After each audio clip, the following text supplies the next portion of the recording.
here we are back again to the studio, other stage, other speaker from another country. So we were jumping between the US, then we jumped to Spain, and now we are in Africa. As you can see, Dr. Faith is in beautiful African outfit, and I'm just so happy to see this. Hi, Dr. Faith. How are you today? I'm good. It's amazing having to connect with you here. Amazing work you've been doing, I must say. You've been having back-to-back. So I don't know, you must have to give me the secret, what you've been taking, the energy. I'm dancing in the background, you know it already. I gotta have that recipe. So I gotta go with it after this section. It's been an amazing time.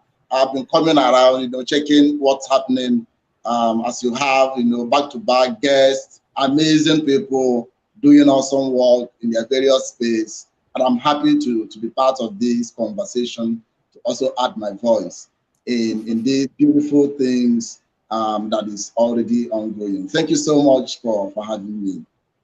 Well, thank you for joining in. I really appreciate what you do for the next generation. So I really wanted to collaborate with you and to work with you and to figure out how we can support each other, because that's the goal at the end, right? Together we are better.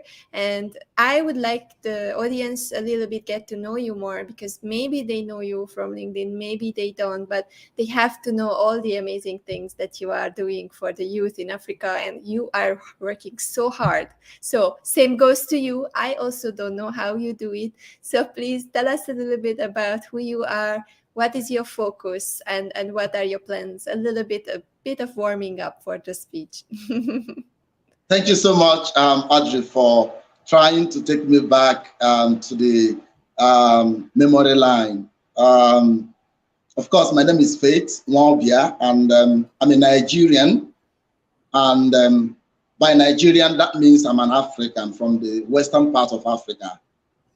And I grew up from a village, right? So I'm a village boy. I call myself a village boy, right? Calling myself a village boy means I experienced what an average, Nigerian, an average African would, of course, experience. So I had my tough times. And of course, I tell my stories often. People that follow me know that I did job hunt for like 6 years, looking to get a decent work after I had graduated with a second-class upper degree, which I felt in the less than 6 months I should be able to land my dream job. But then 6 months turned to 6 years job hunting.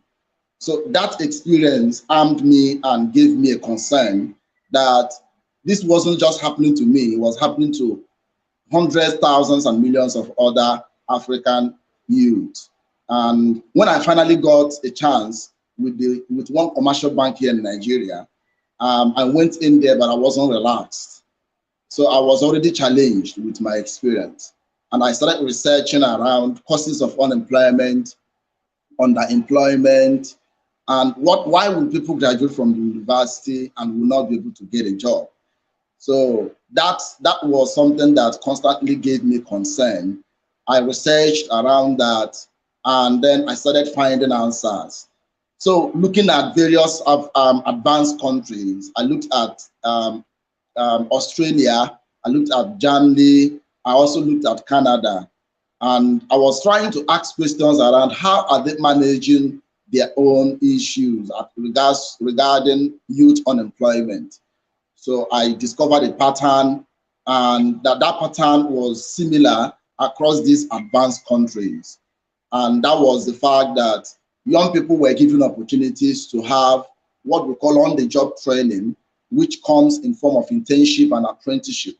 So even as they were going through schools, getting the theories, they were still given opportunity to learn on the job so that they can get practical skills, and that was what we were lacking here, So you go to school and you do not know what is happening in the current industry. So you come out and you are empty because you're not prepared to meet what is happening. So there is a gap, right?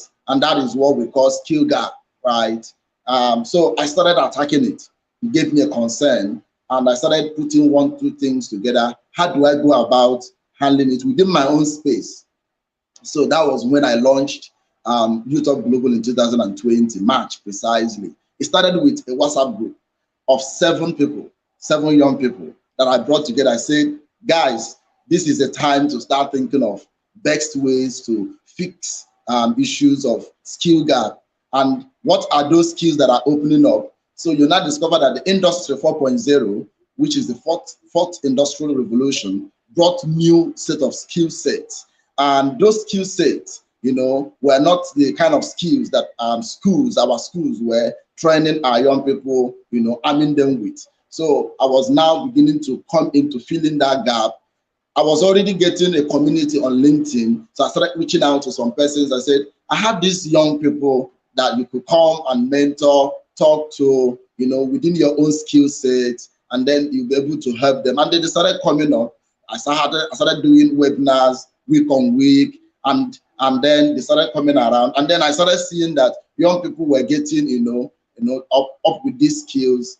And with that, other young people started volunteering, and then through volunteering, more people started getting aware of what we were doing with Youth of Global. A lot of people got trained, you know, started having opportunity to work with companies in America, in Europe, and across, and even Asia. So I started seeing that, oh, this is something that truly is solving the problems that we actually had. So for me, it's been the journey of trying to fix the problem that I personally, you know, suffered, you know, the experience I personally had, which of course has to do with skill gap, unemployment, and every other thing that comes with it. So it's been something that I've been working on, and that is about Youth of Global. Yes. I remember that there was this saying that think about the hardest part of your life and what you were actually struggling with, and that's the thing that people will also need. So there must be some similar people struggling with the similar things. And if you want to have a product, if you want to build something, then start with this struggle, because it's sure that someone else around the world will have similar struggles. And it's a very good recipe for success, and that you add it to help and to support. And it's the future generation. So kind of like you are building the future leaders in your country.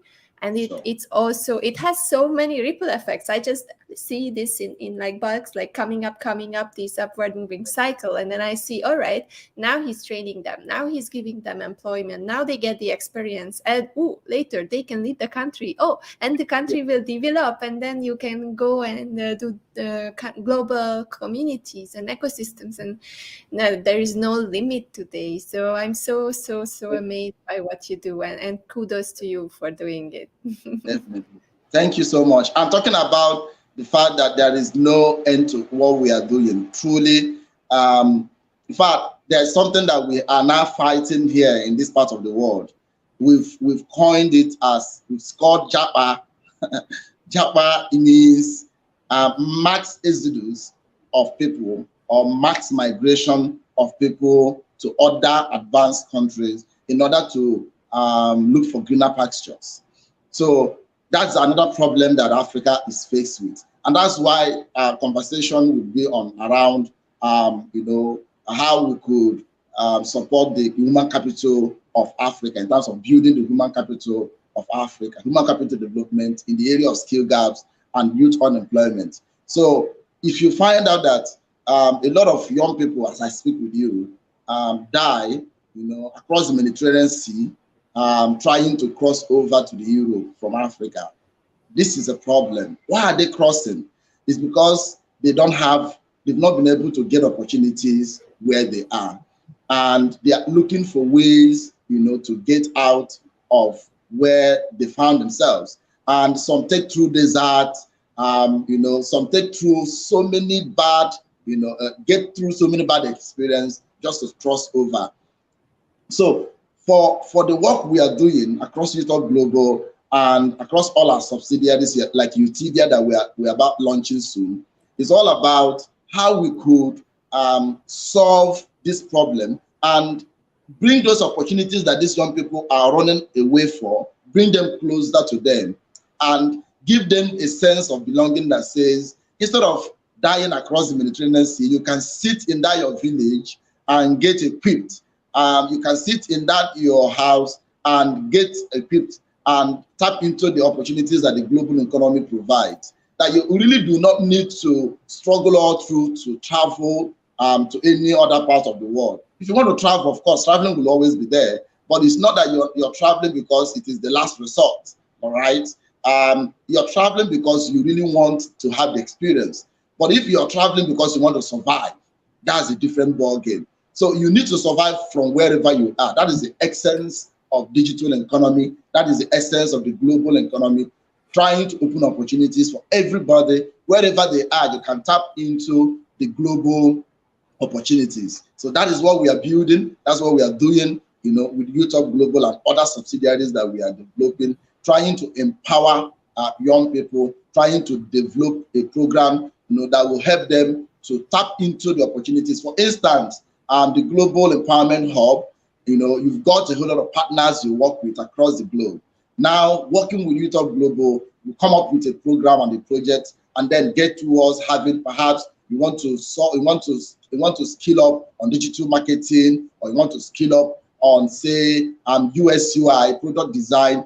The person doesn't need to come over to where you are to get that training, or come over to where someone that is an instructor is to get the training. Where you are, so long as you can log into the website, you can log into the internet, you're good. So that's the kind of programs and the kind of activities that we'll be doing. So it is never ending. It's something that we are doing so that we can address the problem of people having to pass through the hurdles. But not everybody will stay to pass through the whole experience. So many people will want to rush out, but we are trying to manage all that by making sure that wherever you are, you have access to opportunities. You have access to be upskilled. You have access to retrain yourself in order to position yourself to attract or to assess the opportunities of the fourth industrial revolution. What it created a lot of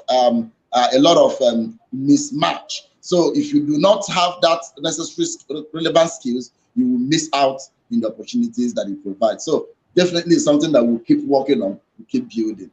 Yes. I love this. I love the points. I was noting a few things because there were so many things that was interesting what you said. And the first thing was that it has to be a rightful decision that you want to move. It cannot be a push or a scarcity situation, right? It's good to move. If you have an opportunity, do it. Yeah. If it's your decision, if it's safe, if it's the last resort. It shouldn't be the only way to survive. Exactly. Push to the wall. No, it shouldn't be. You should decide it that you really want to experience the world. You've got the means, you want to experience the world like you travel a whole lot. You're there. Yeah, that is good because, of course, you have got the means. But for us in Africa and for so many people that do not have the means, we are not trying to let them understand that, oh, young man, you don't need to put yourself through all this stress of having to go and die across the sea and across the desert. Where you are, you can access those opportunities. You can actually, is it dollar that you want to earn? Is it euro you want to earn that want you to go abroad? You can actually be in your community, in your village, and earn those dollars and earn those euros and use it to impact your community and make a difference where you are. And some of us love this point, and so passionate in helping others. Thank you so much. And the other point, what I was I didn't add to this. So the first thing is decide, and if you want, if you can, and it's not an insecure, not a dangerous thing, then go and do it. If you cannot go, if you see that you have to stay, but think about it, that it's not better, right? I mean, right now, I also don't go back to Europe because the situation is not as good, right? So we all think that there is a dreamland, there is something much better, but it's not true. Every single country, every single continent is facing difficulties. We are heading to a recession. We are having changes. The whole world is in front of amazing change. The whole system is disrupted. So it's a huge opportunity, and you don't need to move because every single country around the world is struggling right now, right? And there's something I want to mention. You know, average African that do not have access to the information that some of us do have. They believe that when they travel, perhaps they think that money is just on the trees that they will plug. They will just plug it on the trees. And, you know, what I'm trying to say is that it's just easy, you know, and then you just make money. And it does not go that way. So we're trying to let them understand, just as you mentioned, you know, there is some, you know, evidence of, you know, the global civilization coming. We pray that it is abated. We pray that things turn out good for everybody. We want to let them understand that Africa has a whole lot of opportunity and potentials, and that we can develop where we are. We do not need to be too much in a hurry to leave our countries, our continent, that we can stay here and make a difference. So what do we need to do? And that's why human capital development is important. Develop yourself. So human capital it starts from you as a person. In the last 2 years, what kind of training have I received? What new skills have I got? If you've not got one, please look out for where you can access those things and get yourself equipped. You need to be reskilling yourself. So you look at how many people that have been laid off by big tech companies, 11,000 joining back the labor market from Meta, right? From Meta, Yeah. and then just now. Exactly. The number that left, about 3,000 something that left Twitter, about 1,000 that left Stripe. These are numbers of people joining the labor market. So it is not smiling for anybody really. So it takes for you to know where you are, you know, develop yourself so that opportunities come to you. We are now in the era of attracting opportunities. That means positioning yourself where you attract opportunities, no longer having to chase opportunities. You're not chasing opportunities. Opportunities need to come to you because you've got what the opportunity is looking for. That means you've got the right training, you've got the right skills, and opportunities will come because it's like a lot of attraction. Like, so it comes to you because you've got what it needs. And because at the end of the day, if I want to have my website designed, I'm not thinking about whether it's an Indian, whether it's a Nigerian, whether it's a Ghanaian. I need someone to fix it for me. And I'm sure that's also for you. And it doesn't matter where the person is coming from. Can you fix this? Yes. Okay, get ahead and fix it. And at the end of the day, you get the person paid. So it's just the way it is. So we are giving this, you know, more like on the campaign aspect, on awareness aspect, which is what YouTube Global has been doing to sensitize young people, to let them understand that wherever they are, they can access opportunities regardless of whether they want to, you know, Japa, like we've called it now. Japa means mass exodus or leaving your country or your continent in search of greener pastures. Those greener pastures are beginning to, you know, wither gradually. So there's no heaven anywhere on earth. So you develop yourself and develop your community, and that's what we are preaching. That's what we're telling young people. Yes. Amazing. And there is no shortcuts. That's what actually we all said. Every speaker that I talk to, they all say, yeah, there is no shortcut. We all have to do the hard work, and it will be hard work here. It will be hard work there. But because if you are at home and you have your circle, you have your community, it's a bit less actually the hurdles because you already have a supportive community, and the opportunities because of this amazing world of Web3, metaverse, new currencies and blockchain technology and whatever is coming up, the opportunities we can create for ourselves. So many new positions has been made just because of these new opportunities coming up. People are creating new positions, right, that we can take. Exactly. And youth population of Africa is our greatest asset in Africa as a continent, which is also the message that we pass to the governments of Africa across, that they need to do a whole lot of work in trying to arm and develop their greatest asset, which are the youth. as of 2015, according to the according to the African Development Bank, supported by World Bank too, that there are over 420 million youths in Africa, and Africa would have double of that number by 2030.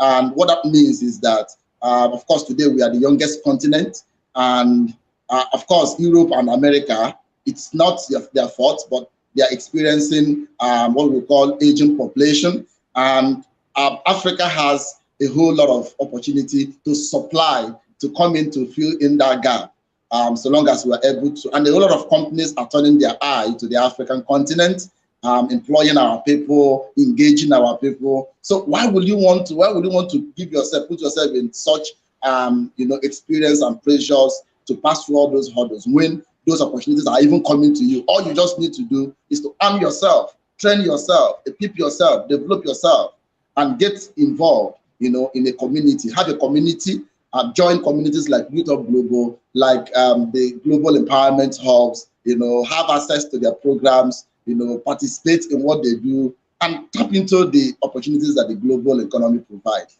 You really do not need all that experience to kill yourself in the process of traveling outside. And at the end of the day, I got a lot of young people that come to me too. They travel to Dubai, to United Arab Emirates, and some of them are having experiences that they want to come back, but the problem is, how do they come back? Because they've not got what they're looking for. And I said, okay, fine. Even where you are, no problems. You already traveled. Begin to develop yourself by getting the necessary skills that are required so that you can work for those companies that you are, aiming to work for. You really do not need, for those of us here, we really do not need to be in a hurry to travel. Travel because it is important for you, for either your education, for experience, for leisure, but don't travel because it's the last resort. Do not travel because it's the last resort. That's the message we are passing to young Africans. Great message. And I have to say that I will say hats off. I'm working with people from Lagos, Nigeria, some people from South Africa. They have been part of my summit since the beginning. And for 3 years, I'm always bringing up people from Africa to speak at my summit. And I have to say, every single time when I have someone from there, I'm like, all right. Amazing academic knowledge, amazing talents, beautiful minds.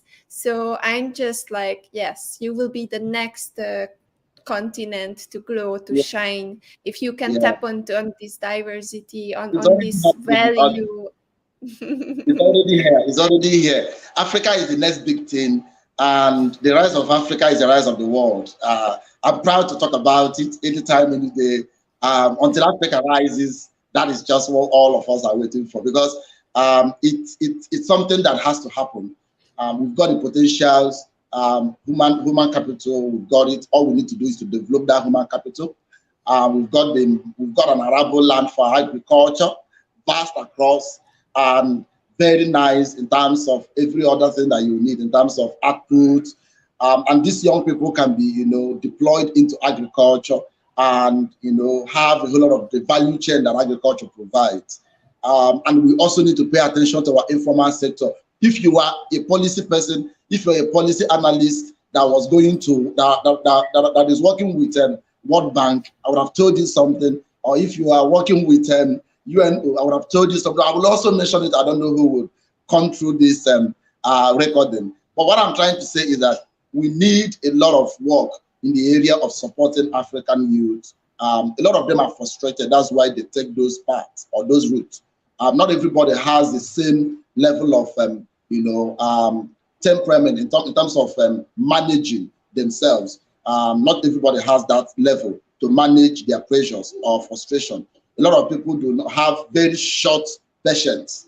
They can't stay and see how things change. So we need to have a lot of attention being given to African youth in the area of, support in terms of training, reskilling, upskilling, and then encouraging them to get involved, in governance. Also, is also very important, because it is only in Africa that we have very old. It's not a bad thing that you have an old person governing you. It's not a bad thing, but when you have very old people governing a young continent.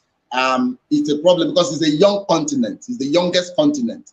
The average median age of Africa is 19.2 years, about 19 years in terms of median average. So you're looking at having 70-something leading in 19, and these are guys of Gen Zs that understand tech, that do these stuff. And so you need to, close the gap, allow them to participate. Youth inclusion is important.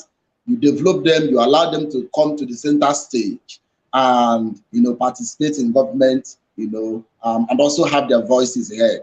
It's very important so that you can manage all these agitations here and there and let them feel belonging, in their affairs. So it's a conversation we keep having. We're also having it with the African Union Youth Assembly, where we are also encouraging African leaders to pay attention to the fact that young people need not to be put on hold for too long. If they are put on hold for too long, they will start revolting. And it is at the prime of everybody that they do the best. In Bible, I read the Bible. Joseph became the prime minister of Egypt, of ancient Egypt, at the age of 30. David became the king at the age of 30. These are young people at their prime, and they were taking that kind of level of responsibility. You don't need to allow people, when they have their prime, when they have the agility, the strength, the vigor to do all that they need to do, you keep them too long, they start revolting. And that's what we've been experiencing in Africa, in all parts of Africa. I hope our leaders start paying attention and bring young people closer to the affairs of governance. But this is a statement for policy analysts and for people that may have the strength to, swear some things. But of course, this is a platform. I don't know who hears it more. Well, it's amazing. It reminds me on Pearl. Pearl was one of the speakers last year, and then she's also a young African lady and just studying in politics and everything. And she would like to be someone also who is getting into the field and changing things in Africa. So there is a lot of potential in the youth. There's a lot of things to do. I wish you all the power, whatever you can have to get where you want to go. But I also know that you have an amazing team, because you developed a beautiful team of young people. And that's the last thing that I would like to just ask. How did you do that? What are the secrets of building a team and training them as you did and making them do all those amazing things together? I think when it comes to team building, Audrey, one thing that I've discovered about team building is having everybody to participate, to feel belonging. A leader is not an I person, is a we person. We. you use the we approach to build a team. Once you want to build a strong team, you use the we approach and less of I and more of we. And that is the problem most people have. So most people want to front themselves as the only person doing it. So when it is a success, they take the glory. When it is a blame, they give it to their subordinates or their followers. You're making a very big mistake. You're not going to build a sustainable team. If you want to build a team that is sustainable, you need to have the we approach. We approach in that everybody is involved. You bring people. You let everybody have their voice, and let the decision be a collective decision that everybody is taking. And then another thing is you also need to lead to empower. You see, when I say lead to empower means outside you, who else can do that in your team? If you have that mindset, you'll be able to, groom others. So that's why I always love the mentorship aspect. Because I'm not where you are sitting today, you're not going to sit there forever. You're not going to sit there for too long. Once you have that consciousness that you're not going to be where you are for too long, another person is going to be sitting there. So you need to start planning a succession plan. A succession plan gives you the mindset of having to empower others that would fill in that space, that would take in your space in case you leave. So that would help you to lead what we call transformative leadership, leadership by empowerment, meaning you empower others even as you lead, so that in your absence, others can, it will not be as if not anything has happened. everything will still run as if you were even there from the beginning. That is the approach I've been taking at UTOP Global. People are also armed within their own space to be able to take decisions. I lead a team where there is a decentralized way of decision making. Each unit has their own head, and they call their shot within their own space. All I need to do is have an interaction with the leader. What is happening here? How are we approaching this? And everybody is fine. So you are the general in your own space. You are the commanding officer in your own space, and you make your decisions. You call the shots and make sure that the overall goal of the organization is what is guiding you in the decisions you're making within your own space. I don't need to micromanage. So any leader that wants to build a strong team must remove the attribute of micromanagement, because leaders mistakenly want to carelessly want to bring in that because they want to be in charge all the time, and you wouldn't know when. It's a tiny line. You don't know when being in charge and micromanagement will cross, and you become a micromanager instead of someone that gives room for growth. Yes. Such a powerful message. I mean, that was the most important part here. So I think it's so important, because we tend to believe we live forever, but it's not true, right? So we have to also plan for the future and give our power that we have now, so that the next generations can grow and they can also continue the legacy. So it's not about us. It's not about who we are now and what we just try to grab and keep and just, have it for ourselves. And that's the problem with the world. We all think about right now, I want this for myself, but it's not about that. Because if we have this mindset, then where is sustainability? Then where is anything for the future generation? Then where is the future? How do we create it? So amazing points here. I have to switch speakers because Udunma is already here. But it was a great conversation. Thank you so much for being here, and have an amazing day. And just thank you for your work. Keep on thriving and help the youth further. Thank you for having me. We are going to continue this conversation even after today. The amazing work you're doing. Together we make a difference. Up you. Thank you. We will do. I will do my best to help you guys. So also support whatever you need. Thank you so much. Bye-bye. Bye. All right, switching speakers, but we are keeping the same country. So now up is Udunma, and Udunma will join me in the studio. Let me just bring her up very, very quickly, and we will talk about a very important topic with her. So I'm waiting until she joins back. And in the meantime, thank you so much, Dr. Faith. Amazing topic, amazing, passionate conversation. I'm just so thrilled by having this 25 minutes with you. So goodbye, and we are waiting for Udunma to rejoin the conversation. Let me just help her back. And we will also have Paula later after Udunma. I think this will be an amazing 1.5 hours. I'm so excited. So I will bring Udunma right now to the stage, and we will do an amazing conversation. So here we go. Hi, Udunma. How are you doing? You look beautiful today. Thank you so much. I'm good. And how are you? I'm good. Had a very good break. I had a little bit of beautiful lunch in a nice restaurant, and then came back, back to my computer and starting it again. In Malaysia, you never go hungry. There is food for everyone, everywhere. Awesome. Congratulations. I celebrate that.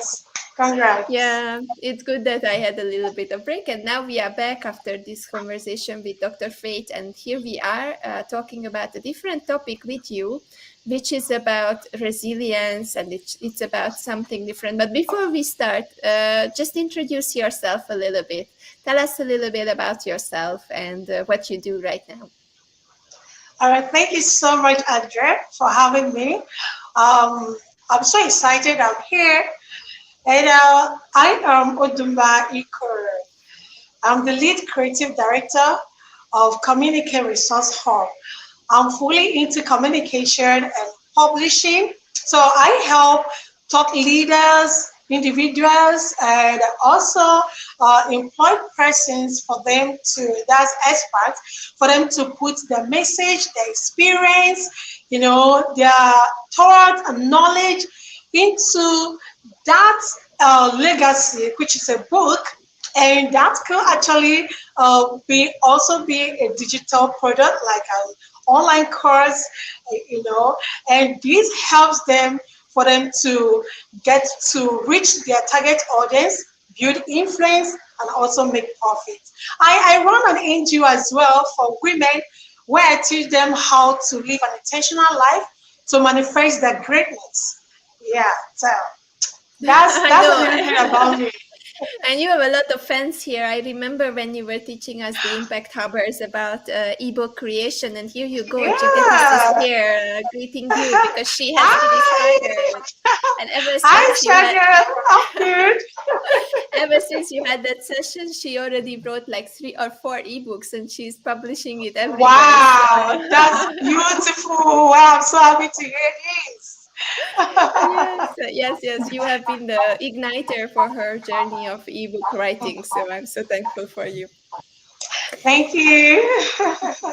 All right, so let's check your topic and let's explore about the power of intentionality and the resilience in leadership, because that's our topic of the week. So tell me a little bit about intentionality. What does it mean for you, and why is it so important? Yeah, when we talk about intentionality, it's all about you being deliberate about whatever thing that you are getting yourself involved with an intention of not losing yourself, but just making sure that you are fulfilling your purpose. So that's what intentionality actually means to me. So many people don't even know who they are. They're yet to discover themselves or discover their purpose path. So you see them live every day by other people's dictates and also people's words and directions. But when you've come to discover who you are, you have to be deliberate to find you, and you also have to be deliberate to make sure that you are living up to your full potential, fulfilling your purpose, and most of all, being happy that you are doing that. Yeah.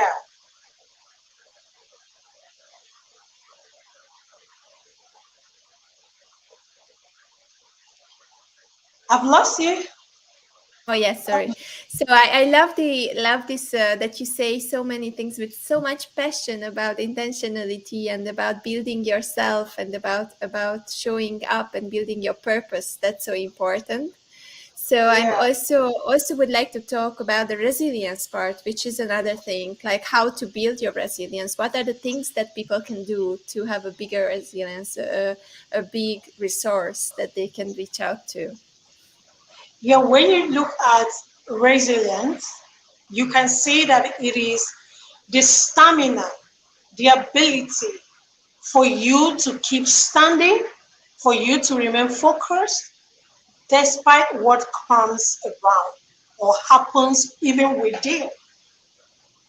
Because it's not just about what happens around us, it's also about what goes on within us. So for anyone who believes that there is something that needs to be done, there's something that needs to be achieved, and I give that up to you, Andrea, because you've shown a high level of resilience in holding this global summit for 3 consecutive years without taking a break, and that could only be because you have built that stamina and that focus. Now, what helps us to build this? Convinced about what you're about doing, you may not go on for it, even when you know you do not have all the resources, you do not have all the time, but you find yourself moving on because you are convinced that this is needful.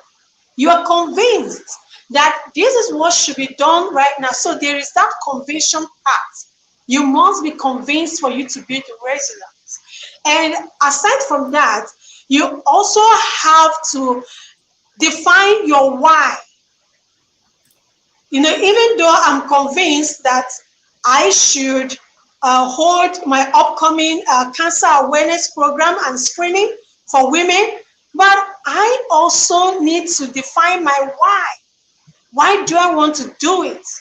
I really want to do it because I want to save more lives.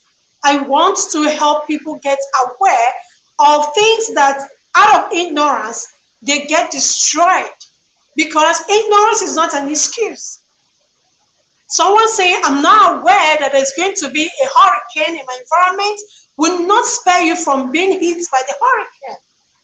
So that's just exactly what it is. So you just have to know your why, define your big why, because your why is what will keep you standing even when you've lost all the help, you've lost all the courage, you know, because of my why. Because when I think about the 200 women that needs to get screened of cervical cancer and breast cancer, I tell myself I must keep pushing.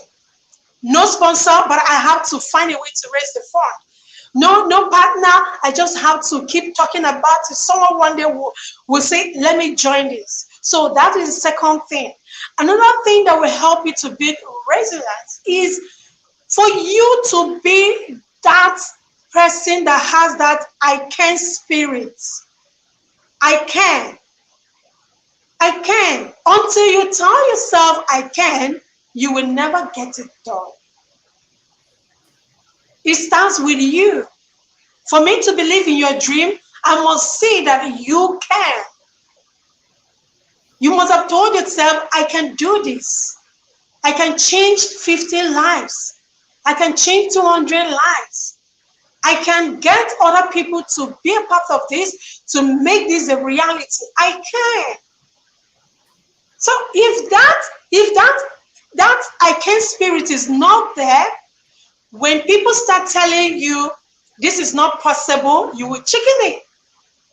You know, and when factors around make you see that this is not going to work, you will definitely chicken in.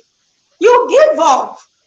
So you must believe in yourself that you can get it done. And finally, though I have more points on how to build this resilience, is all about you looking at those who have gotten some things done and studying how they did it, and then follow suit.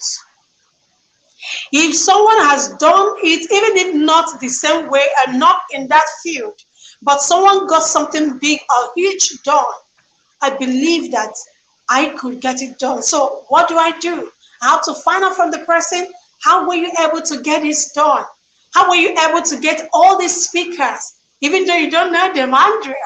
How do you get to be here at different time zones? How do you? So I need to ask questions. I need to make inquiries. I need to know. I need to get myself embrace what it is.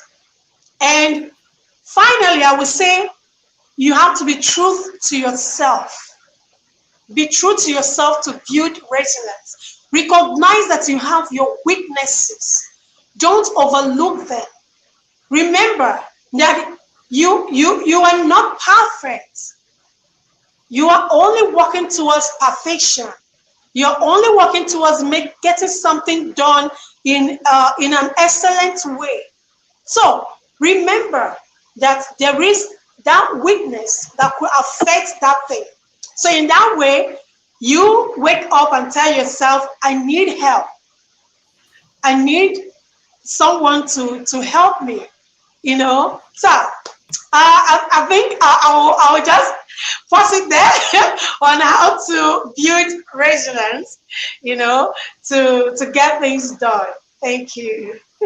And thank you so much. I mean, I was just listening to you because it's amazing how powerful your voice is, how amazing speaker you are, Udunma. I just want to salute you because I my attention was just on you and on your words, and it's just so powerful. So keep on what you are doing, and you will get where you want, and I'm sure that you will get the funds that you need. And it's amazing job what you do for the women out there. And Thank you. yeah, I think it's just, yeah, keep on doing it and do a lot of keynote speaking, because this is just powerful, how you can express yourself, how you can, yeah, your voice is just taking people with them. Thank you. Love it. And then we were also relating this topic to leadership. So basically, okay, we discussed intentionality, we discussed resilience, but how can we use intentionality and resilience and the power of all this combination in leadership? Okay. Thank you.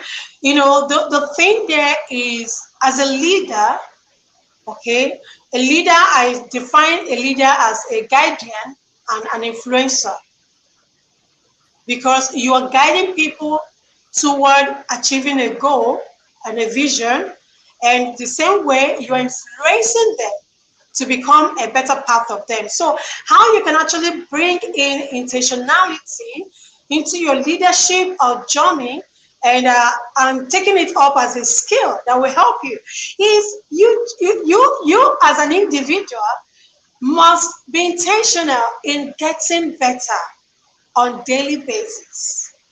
You can't give what you do not have. You can't, even if you go and memorize some parts and come to talk about it, do you have experiential experience to back it up? You don't. So it has to be something that you live on the daily. So give to yourself. It is from your filled bucket that you can tap and give to someone. If your tank is not full, or if you have nothing in it at all, you have nothing to offer to someone. So intentionality in leadership requires that you always develop yourself. Self-development is important. Be intentional about it. Yesterday I was speaking with a friend, and I told the person, even this morning, I had a conversation with someone. I told the person that it's amazing how I keep learning, because I know that I keep giving. If I don't keep giving to myself, I will have nothing to give to people who are looking up to me. So, and I must tell you that self-development is something you have to be intentional about. That area that you're lacking, go and get something and add to it, so that you become better and serve the people that you're leading better. So you can also fuse it into your strategic skills, you know, and that is in the area of you being intentional to solve problems. Don't shy away from problem as a leader. Don't first of all rush out to ask people, how am I going to get this done? You need to look on the inward, because problem gravitate towards the solution. There is a solution you have before the problem came in the first place. And for you to have identified the problem means that you are the best person to solve it. It's either you know people who have the answer, or you have the answer yourself. But first and foremost, you need to ask yourself question, why has this come to me? What do I have to solve it? What do I know that I could do to make it better? So you have to be intentional in acquiring strategic skills, and that could only come by you trying to solve a problem. Start with even small problems around in your family. Even if you're the only child, you have your mom, you have your dad. So you should be a leader to them in an area they're not good at. So if they have a problem in that area you're good at, tend to solve the problem. My mom is always coming to me to help her with her phone, anything around techie, because she believes that I'm that techie person, you know. And when it comes to spirituality, she always seek out to me about something, you know, to know my opinion about it. Even when she has a role to play, she will ask me, tell me, what do you think about this topic? And then we discuss it, and she has something more to add to what she has. So be strategic, be intentional. All right, then another thing is in the area of creativity. You don't tell me I'm not creative. Oh, you're not creative. But I'm sure that you don't wear the same clothes every day. Why do you change it? Why do you think about combining a white t-shirt on a blue pants? It's because you're creative. Even if you saw someone, but you believe it was nice, that was why you endorse it and you're trying it out. So be intentional in being creative. Be creative in the sense that even your approach to situations, approach to friends, approach to problems, approach to that your goal. It shouldn't just be one-way traffic, that same way all the time. You should try it in a different way. Just like this year, Andrea has to introduce master classes.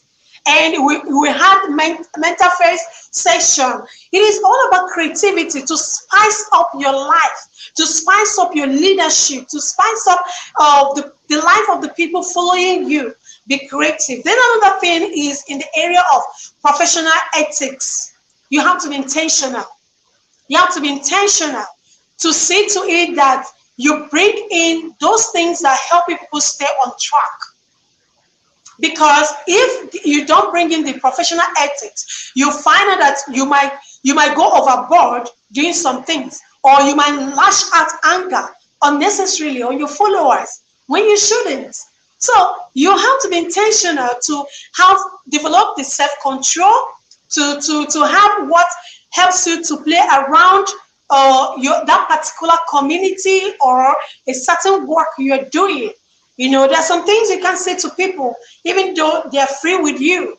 There's certain things you can ask them to do as well. So you have to you have to be intentional and bringing in that professional ethics, as a leader. So, and then another thing is in the area of focus. Focus, we can't say so much about it. Like, is something that if you lose it, you've lost everything. If you lose it, you've lost everything. So you just need to make sure that you keep your focus. Okay, keep your focus, be intentional, keep your focus. Things will come to distract you. Some members will leave you at a point where you need them most.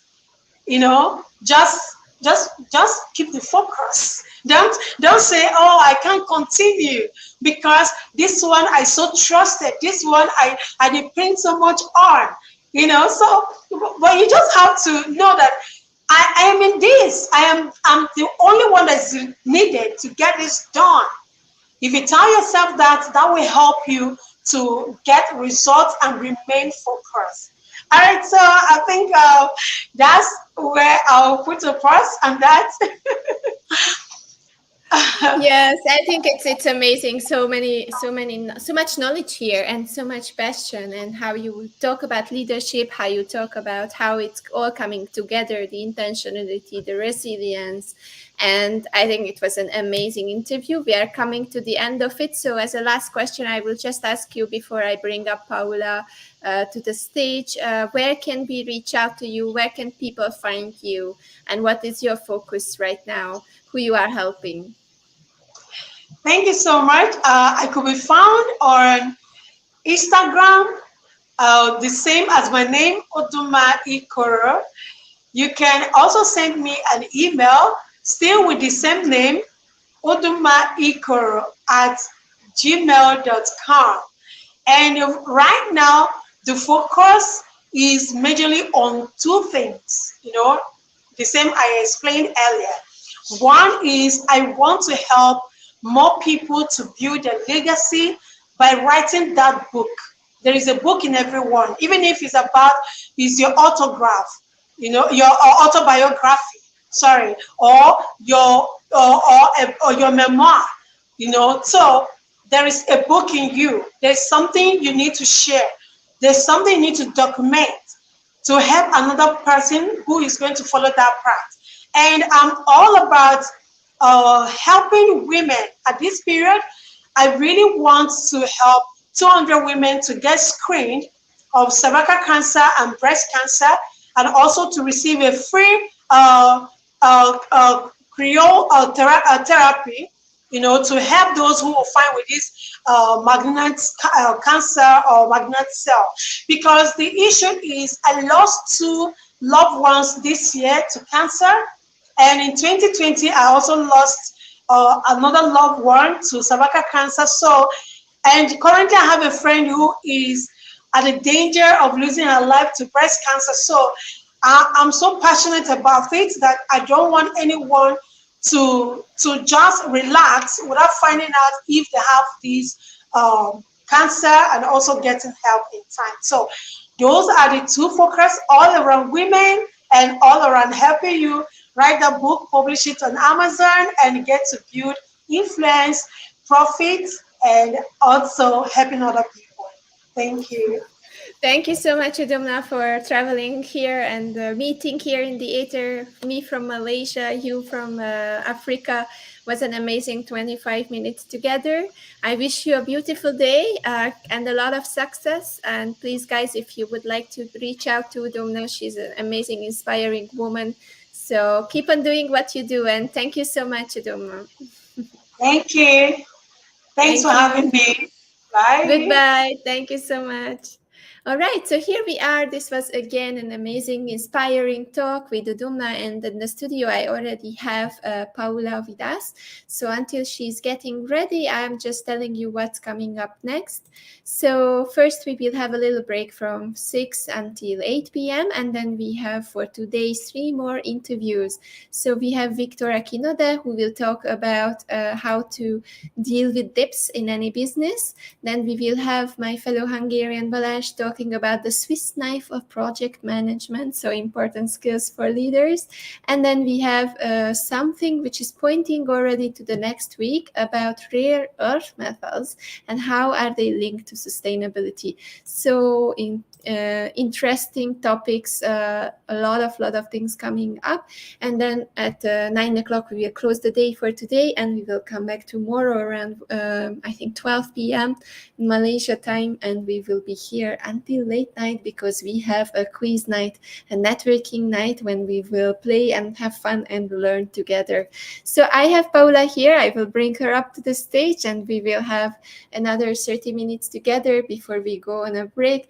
And I'm welcoming Paula in the studio. Hi, Paula. How are you? How are you doing?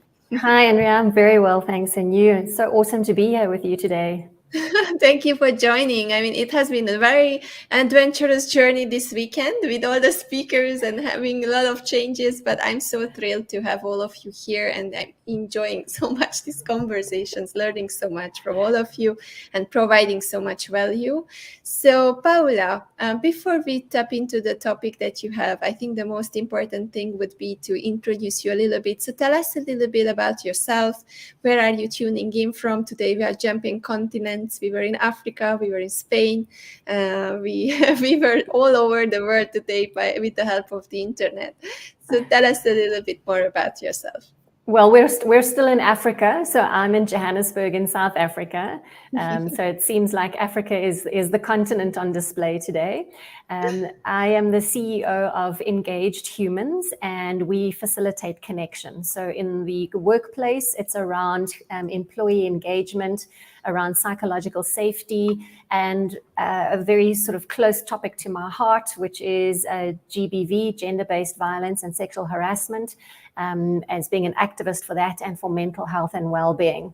So really, in a nutshell, we focus on everything to do with the human element when it comes to businesses and organizations. And then we also work with individuals in their personal capacity as well.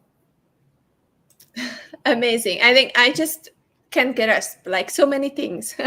We all wear so many hats. I mean, it's just amazing what you do.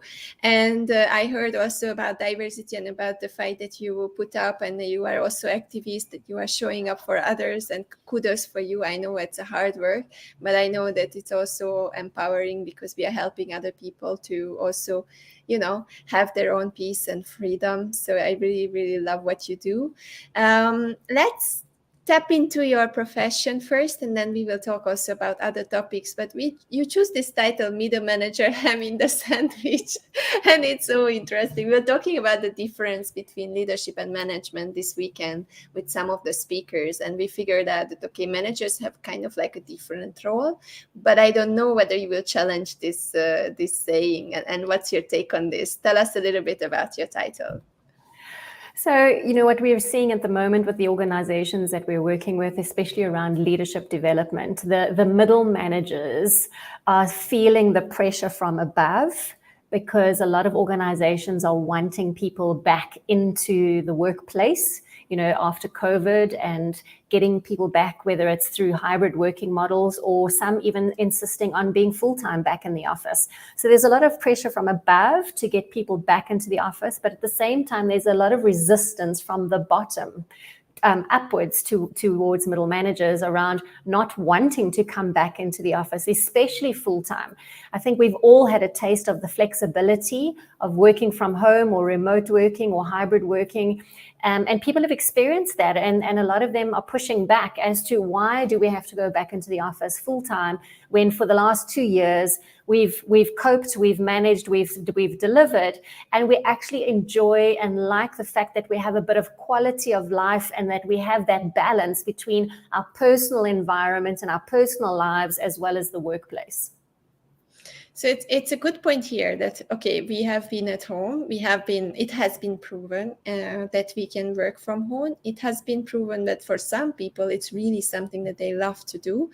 Although for some people, it was a bit challenging because they have a lot of kids around, they have a small house. So there are two different groups in this equitation. But I think it's also the question here, why are the employers so resistant, and why are they sticking to the point that people have to come back and they have to be in the office? What do you think it's behind that? So I think there's a number of reasons. One, which would be, I guess, the most obvious, is having to justify paying rent for these large office buildings and blocks that are now potentially standing empty or minimal capacity. And so why are we paying for all of this real estate when we don't have anybody in the building? So I think that's at a very basic level from a cost perspective. At the next level, which is where the human component comes in, is I think we underestimated the importance and the value that those unofficial human interactions had in the workplace, and how that resulted in building connection, building relationships, team dynamics, and being able to learn from each other and share knowledge in informal ways. So, standing around the coffee station, drinking coffee, talking to each other, sharing information, it creates connection on a human level. We share information, we learn about what's going on in the building in terms of what other people are working on, what they're doing. So we're still in touch with what's going on. Whereas when we're outside and we're working from home or remotely, we tend to lose that. And there's a lot of concern around how do we keep our culture alive in a remote environment or in a hybrid environment? How do we continue to build relationships and build connections, and especially from a teamwork and a team dynamics perspective in the workplace? And then on the very opposite or extreme side of that is there's a question mark around productivity, in that yes, in the beginning, when we were in lockdown, we saw productivities go sky high. And the thought behind that is, well, people had to almost justify working from home, that they were working and they were doing what needed to be done, and they needed to keep their jobs safe. Whereas now there's a sentiment, there's two sort of schools of thought, that we're seeing productivity levels come down. And so one of the other reasons why we want people back in the office is we want to get productivity levels up again. And so there's a lot of school of thought there, but I think, you know what, you've given people a taste of freedom, and now you want to take that freedom away. So you need to give those people a very compelling reason as to why they need to come back into the office, and how do we find a balance that works for everybody. This also relates to the retention, right? Because we can see that, especially the new generations, they are really fighting for their rights. Already at the interviews, they are saying, "Okay, what will you give me? What are the extras that I get? I want to work 4 days a week. Can you do that? I want to work remotely 3 times a week." So these kind of things are coming up because we got a taste of it, and the new generation is actually fighting for it because they don't want to live the same lives that the other generation did before. So how can a manager, a middle manager, or a leader respond on this? And how can we step out of this very sensitive situation and say, all right, let's find a solution? And where is the compromise? Very, very good questions. And I think that the starting point is ask your employees what they want. Don't assume that you know what they want. And yes, of course, you're not going to be able to please everybody and meet everybody's needs. So you're going to have to find the consensus where majority of people's needs are met. And I think the key thing that people are looking for or wanting right now is flexibility. Flexibility of hours. So if I want to come into the office at 9 and leave at 3, so I don't have to sit in peak traffic commuting, which we feel is a loss of productive time, because if my commuting time is an hour both ways, I'm losing 2 hours of productivity every day. So the flexibility to choose their working hours and also days of when they are going to be in the office. And I think the compromise, what I'm seeing with some of the organizations that I'm working with, there's, for example, there's 2 days in the office, 3 days from home. That's one model that's out there. The other one is 3 days in the office, 2 days working from home. So what they've done is, with amongst teams, to keep that team rapport and keep the team dynamics going and a way of connecting and learning and sharing information from each other, is let's agree that we all come into the office on this day, but the other 2 days we can choose our hours as to when we want to come in, so that it feels fair and it feels like there's a compromise on both sides. Yeah, there is still a meeting, there's still a connection, there's still a touch point, but they also somewhat got something because they can also be flexible on the other days. Amazing. And I think many people will come up with many other solutions. I mean, we are just so creative on this way, and I still believe and have hope for humanity that this will not just be abandoned buildings and the fight between employees and employers, and I believe we will find solution. But back to the middle managers, hamming the sandwich, your title, and back to this pressure. I was going until the team management level, and then they asked me to go to the middle manager level, and I had to say no, because I was seeing what the middle managers are suffering, and that what they do is most of the time what I saw in my company. It's not general, of course, but whatever we did, it had to be changed, or it had to be replaced, or it had to be redone. And whenever a new manager, new leader came, then everything started again. So I felt like I don't want to go there when my hard work, my dedication, my 2 years of work is just swept away. So what do you think about this? How can organizations support middle managers more, or where is the good thing in this? Where is the window of opportunities? I think there needs to be a lot more focus on developing middle managers in terms of leadership skills, because of the pressures that they're feeling from above and from below, and helping them to, first of all, manage their own well-being. What we're seeing now and what's being predicted as the next big pandemic is that of burnout. With all of the stress and the pressure and working longer hours, because our personal hours and work hours have blurred, and a lot of people don't know how to push back and put boundaries down because of fear of what it's going to mean for their jobs and job security and all of those kind of things. So I think, first of all, companies, if they haven't already realized it over the COVID period, because COVID put a spotlight on it, that mental health is health. And if your employees are not well, your business is not going to be well. So how do you create that space? By empowering your people to be able to manage stress and burnout at an individual level, especially managers, so that we create a culture where we're seen as an organization that takes our people's needs and well-being seriously. And what that will then do for us is give us a competitive edge in terms of retaining talent, but also attracting talent as well. Because, as you said earlier, benefits now is becoming a key thing that employees are looking for. And they're realizing that they actually have a lot of power that they didn't think they had before COVID. So they're going to, and they're looking at companies around how serious are you about my well-being? What support structures do you have in place? What kind of flexibility is there around my working environment? What kind of rewards do you have outside of just my salary? Because it's no longer about my paycheck. It's what opportunities is there for growth? And if there isn't an opportunity to grow upwards, how do I grow outwards in terms of additional skills and responsibilities and exposure to different areas and jobs and those kind of things, so that I still feel like I'm growing and advancing in my career? And then around helping leaders manage in terms of the team, managing the workload and the deliverables of their team, but also the well-being of their team as well.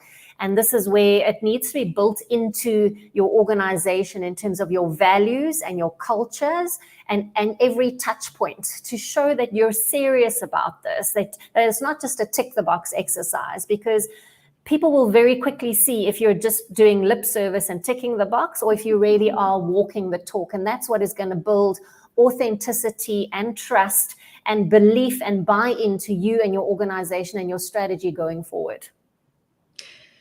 Very good points. I mean, I just cannot say anything more. You are amazing on your field and so professional. So I would like to ask one thing. What if, like, a situation game? Okay, so I'm a manager. I have a company where I'm a middle manager. Just like you said, my manager or my leader is pushing me from bottom, and I have a lot of employees struggling with a lot of things. The processes are not good. So this whole company is like before like bursting and just falling apart. So what is the first step when it comes to change? When I want to change the culture, when I want to have or give a little bit more freedom, a little bit more authority to middle managers, and to make an order all this mess? So I think from a middle manager point of view, it's being able to take those, being brave enough to take those steps and be proactive to start initiating the change that you would like to see.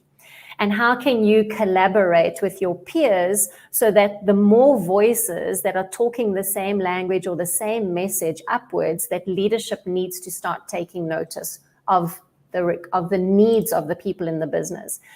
And then second of all, leadership needs to understand the benefits of creating a culture like this. And that's why I said it's very important to ask your people what they want and what they need.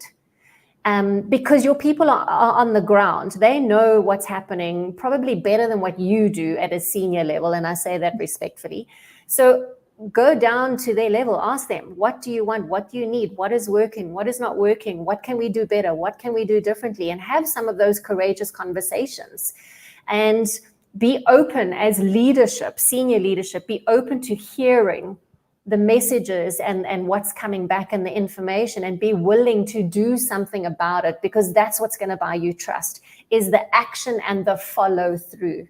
If you're just going to keep talking and talking and nothing changes, that's what is going to cause mistrust in the system, and ultimately it's going to result in disengagement.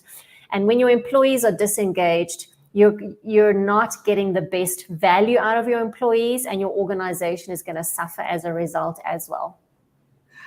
It reminds me on my lean subject matter expert times, when we were doing huddles in the office, and we were like, doing these little meetings, and all the people were coming from the same floor, and we were meeting in the middle of the office in front of everyone. We were like talking about what's the problem. We were drawing on the windows. It was just amazing, because it creates some kind of an engagement, and it feels that you are included, right? And if the upper management is joining in, and it's not just the team of the middle management there, then it's also giving credibility to the middle management that, okay, this guy respects this guy, so I will respect this guy. So it's leveling up on 3 levels, and all of them will give each other a little bit of respect. So you brought back such nice memories. from back in the times. And Ali is saying here something very important, and I would focus on the second part of this message. So middle managers squash between managing staff, ensuring tasks are completed. On the other hand, top management is giving pressure and KPI to middle managers to meet the objectives what the organization wants to achieve. And here it goes, the KPIs. Those were like always coming up for middle managers. I was doing KPI meetings. I always had to report what has happened. And I feel that KPIs are good on a way, but it's also something that is making it so transactional. It's something that is making my work as middle manager, for example, just about numbers, right? But it's not about numbers, not always about numbers. No, numbers is one component. And when it comes to organizations, we actually transact through 5 different pillars that consciously and subconsciously, which we don't realize. And if we're not tracking and monitoring those 5 pillars within the organization about how we're transacting. So the relationship here is the organization and their employee, right? And the 5 pillars there's the functional pillar. So that's all about roles and tasks in terms of, are employees stimulated? Are they empowered? Are they engaged? Are they learning? So how are employees transacting? In other words, being proactive and taking initiative to take advantage of those types of opportunities. But at the same time, how is the organization providing those kind of opportunities on a functional level? Then there's the emotional pillar, which is more around the emotional intelligence, and it's linked to, do I feel connected? Do I feel valued? Do I feel trusted? How does the space feel? Do I feel good about my role and within the team and within the organization? Do I feel safe to speak up, to speak my mind? Do I feel safe to push back? So how do I feel about my job and the organization, and how does the organization create that space for the employees? And then there's the physical pillar, which is around the workspace itself, whether it's in the office or whether it's online or whether it's from home. And how comfortable does that environment feel? How easy is it to access that environment? Do I have access to resources? So simple things like printers, access cards, information, data, processes, those kind of things. Then there's the financial pillar, which is around productivity and output. Are people clear on their role? Do they have clarity on what their role is, how they're being measured, what their benefits are, what the recognition and reward system is, what are the perks, what are the support structures? And so how does the organization create that and communicate that, and vice versa? How are employees engaging and bringing their part to the role and the environment? Are they just there to collect a paycheck, or are they there to really develop themselves and their career path? And then the 5th pillar is what we call the spiritual pillar, and that is around the values and the culture of the environment or in the organization and leadership. And is there transparency? Is it authentic? Is it a positive corporate culture, or is it a toxic corporate culture? And what are the structures and the strategies in place, not only from a business point of view, but around diversity, equality, and inclusivity? And do people feel accepted and like they belong in that environment? So I think if we keep track of those pillars and how we are showing up as employees, because we also have a responsibility about how we show up every day, but the same from the organization, they have a responsibility about what their environment they're creating for their employees to be able to deliver on KPIs, if you want to measure KPIs. But we all know that it's more than just KPIs. I mean, I could sit here and talk with you like all day long. I mean, this is just so important and such a good topic, and it's so inspiring what you say. But for now, I took out 3 more points that we can discuss in the last 10 minutes of our conversation, which I think very important. The first one was about toxic cultures.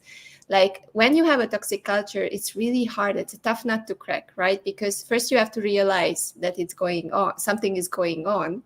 You have to be really aware, right? And then also you have to do something with it. So what would you do, or what did you do for companies or situations where you met with something that was really a toxic situation?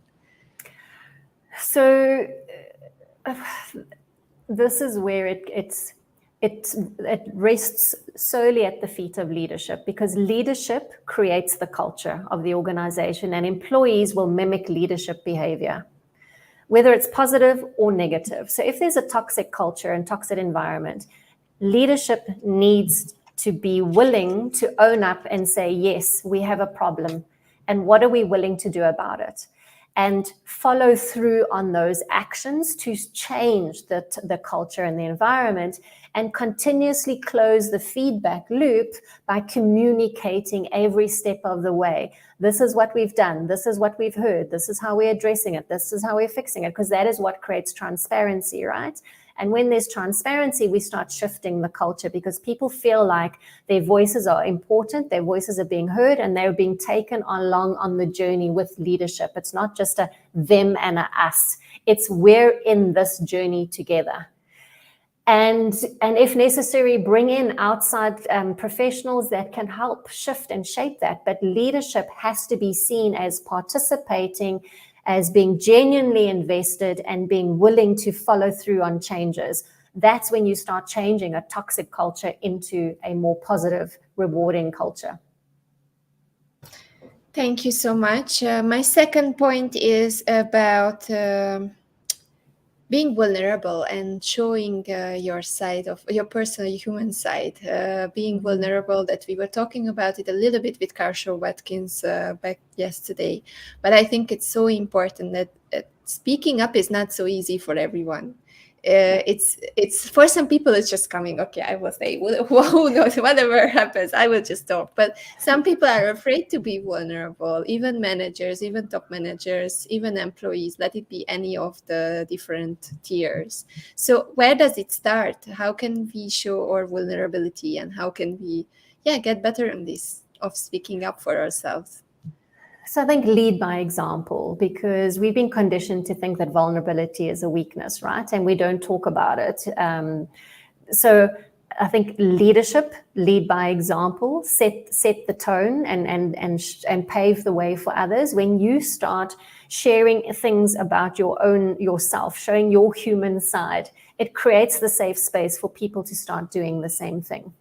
And encouraging and rewarding authentic behavior, honesty, by saying, you know what, thank you for being honest. I appreciate your feedback. It might have been hard for me to hear it, but I'm actually glad that you told me or gave me that feedback, because you've now given me an opportunity to do something about it, because I was unaware of how I was showing up or the impact that I was having before that. And together with that, do training around, people call it emotional intelligence, conflict management, courageous conversations, whatever you want to call it, effective communication skills. But I think if you have structures in place where people can learn those skills and develop and practice it for themselves, where it's encouraged, more and more people will start doing it.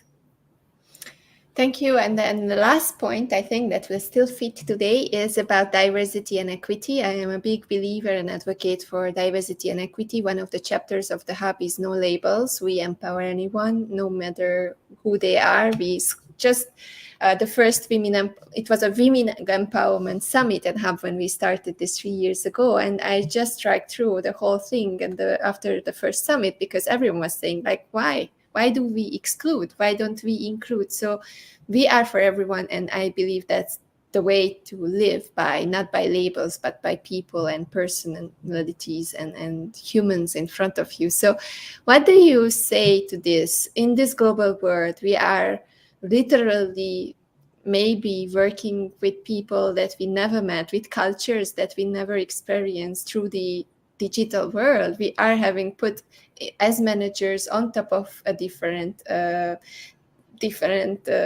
environment. So how can we be better as leaders to adapt to the different cultures, and how can we embrace diversity as a power?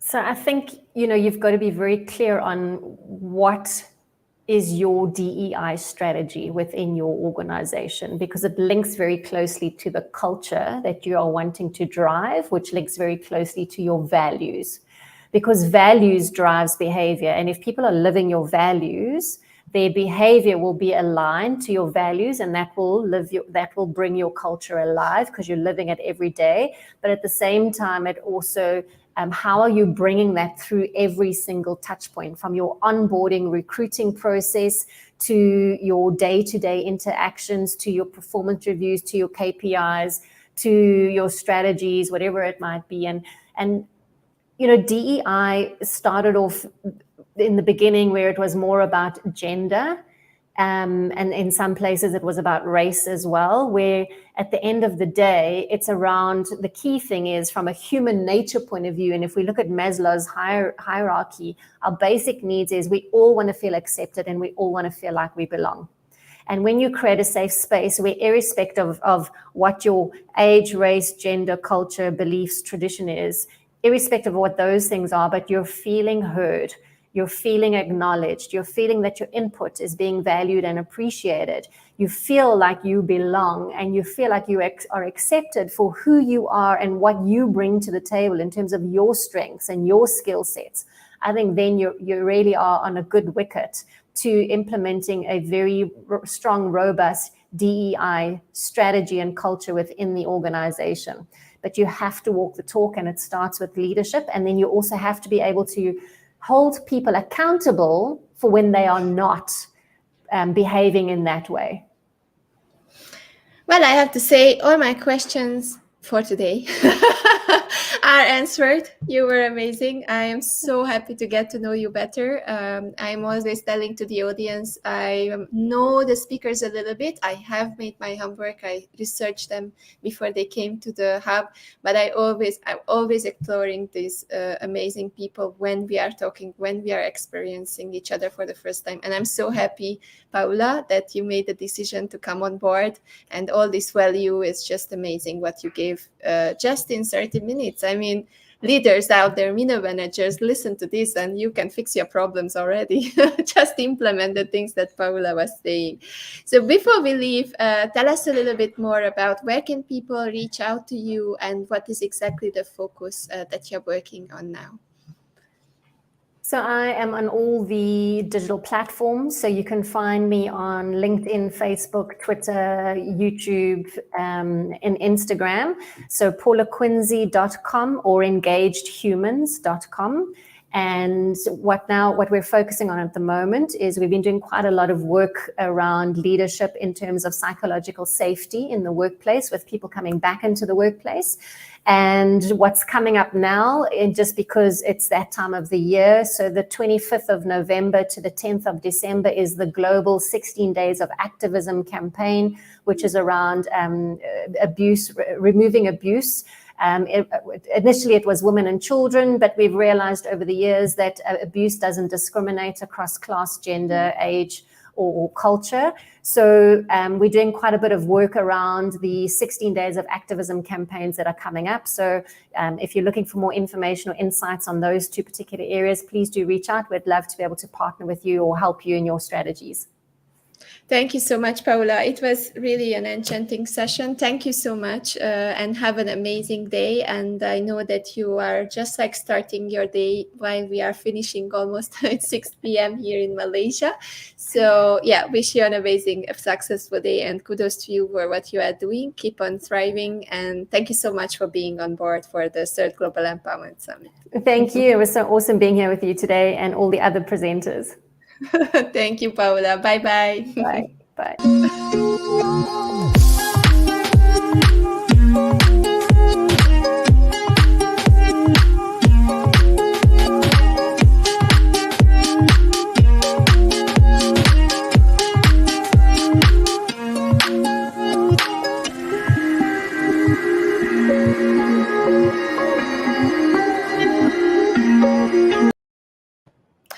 Always amazed when I watch this video, and it's not even the last video that I'm doing about the speakers, because I will add more speakers for next week. But I'm so thankful for all of them for being on those posters and showing up and doing these interviews. It means the world to me, and it will mean the world to others, whoever we are empowering through these talks, not just today, but as Gary Vee would say, even in the future, because maybe it's not clicking today, but maybe it will click in 1, 2, 3 years, and you will have your transformational moment, all because we put this together and you can listen to us.